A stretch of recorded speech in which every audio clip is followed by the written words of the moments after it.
Hi అండి, నమస్తే. బిందు వంటింటి రుచులు యూట్యూబ్ ఛానల్కు స్వాగతం.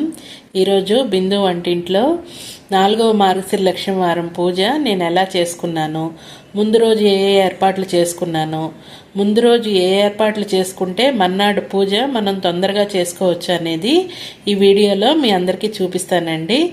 ఇంకో విషయం మీతో చెప్పాలి. మన ఛానల్ నిన్నటితో 500 సబ్స్క్రైబర్స్ క్రాస్ చేసిందండి. ఇదంతా మీ ఆదరాభిమానాల వల్లే జరిగింది. Thank you. నన్ను ఇలాగే ఆదరించండి. ఎలాగైనా సరే మన ఛానల్ 1,00,000 సబ్స్క్రైబర్స్ దాటాలని నా కోరిక. అమ్మవారి ఆశీర్వాదం మీ ఆదరణ ఉంటే నేను తప్పకుండా సాధించగలుగుతాను. వీడియోలోకి వెళ్ళిపోదాం, వచ్చేయండి. ముందుగా మనకి పూజ అన్నా తర్వాత రోజు ఏదన్నా ముందుగా ఇల్లు మాపు చేసుకుంటాం కదండి, అందరూ కూడా అలాగే చేసుకుంటాము.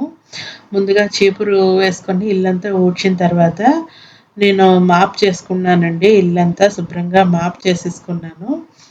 ఈ విధంగా మాపు చేసుకుంటే మంచి మంచి మనం ఆ వాటర్లో వేసిన ఫినాయిల్ వాసనతో ఇల్లంతా గుమగుమలాడుతూ ముందు ఇల్లంతా పూజకి సిద్ధమైనట్టు అనిపిస్తుంది కదండి. తర్వాత రాత్రి భోజనాలు అయ్యాక గిన్నెలన్నింటినీ శుభ్రం చేసుకున్నాను. గిన్నెలన్నింటినీ శుభ్రం చేసుకున్న తర్వాత పొయ్యి గట్టు కూడా శుభ్రం చేసుకున్నానండి. ముందుగా ముందు రోజు గిన్నెలు అవన్నీ శుభ్రం చేసుకొని రెడీ పెట్టుకుంటే పొద్దున్నే లేవగానే కిచెన్లో మనం అంట్ల గిన్నెలు చూడాలంటే కొంచెం విసుగ్గా ఉంటుంది కదా. అది అబ్బా ఇప్పుడు మళ్ళీ ఇవన్నీ తోమాలా అనిపిస్తూ ఉంటుంది. కాబట్టి ముందు రోజే ఈ పనులన్నింటినీ పూర్తి చేసుకుంటే మనకి కొత్త ఉత్తేజం వస్తుందండి. మర్నాడు పూజ పనులు చేసుకోవడానికి కొత్త ఉత్తేజం వస్తుంది. గిన్నెలు తోముకొని బొమ్మలించుకున్న తర్వాత గ్యాస్ స్టవ్ గట్టు అన్నీ కూడా శుభ్రంగా కడిగించుకున్నానండి. గ్యాస్ స్టవ్ గట్టు పొయ్యి కింద పద్మం వేసుకోవాలంట అడిగిన తర్వాత. అలా వేసుకున్న ఇంట్లో అన్నవస్త్రాలకి ఎన్నటికీ లోటు ఉండదటండి. ఈ విధంగా నేను గ్యాస్ స్టవ్ అన్నీ శుభ్రం చేసుకున్న తర్వాత మడిబట్టలు ఆరేసుకున్నాను రేపటి పూజ కోసం అని. ఈ విధంగా అన్నీ పూర్తి చేసుకున్న తర్వాత మినపగుళ్ళు నానబెట్టుకున్నానండి. గారెలు చేయాలి కదా మర్నాడు, అందుకని గారెల పప్పు నానబెట్టుకున్నాను. ఇది గురువారం రోజు ఉదయాన్నే అండి. పాలు కాచుకుంటున్నాను.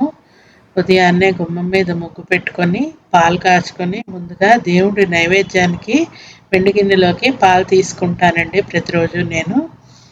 ఈ విధంగా చేసిన తర్వాత మా వారికి నాకు కాఫీ కలుపుకున్నాము. కాఫీ తాగేసిన తర్వాత స్నానం అన్నింటినీ పూర్తి చేసుకొని ముందుగా నైవేద్యాలు తయారు చేసుకున్నాను. పులిహార, గారెలు నైవేద్యాలు తయారు చేసుకుని స్నానం చేసుకున్న తర్వాత గడపకి పసుపు రాసి బొట్లు పెట్టుకొని పువ్వులతో అలంకరించుకున్నానండి గడపని.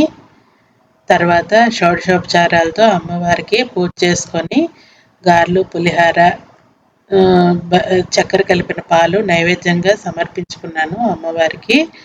ఈ విధంగా నా పూజని పూర్తి చేసుకున్నానండి.